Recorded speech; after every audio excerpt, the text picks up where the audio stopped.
JavaScript is a single-threaded synchronous language. Don't understand? Don't worry. I will make things easy to you. In JavaScript, we execute code from top to bottom. This means that JavaScript code is executed line by line, from the top of script to the bottom, in a sequential manner.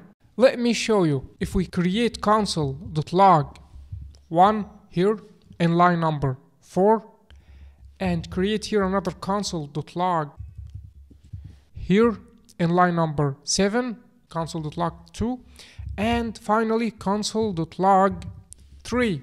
If you look at the console, we got logged 1, then 2, then 3, 1, then 2, then 3. If we just replace this 3 here and this 1 here, what we get here?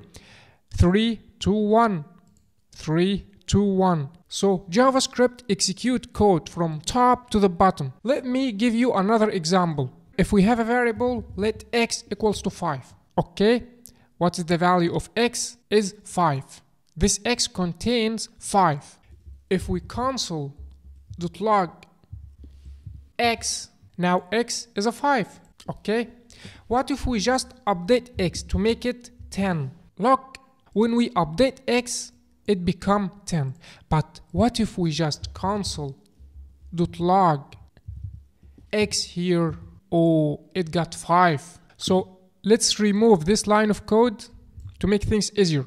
Look here, we have here x equals to 5, but we updated x here to be 10. But when we console.log x, we got 5. How it does happen? I'm gonna tell you.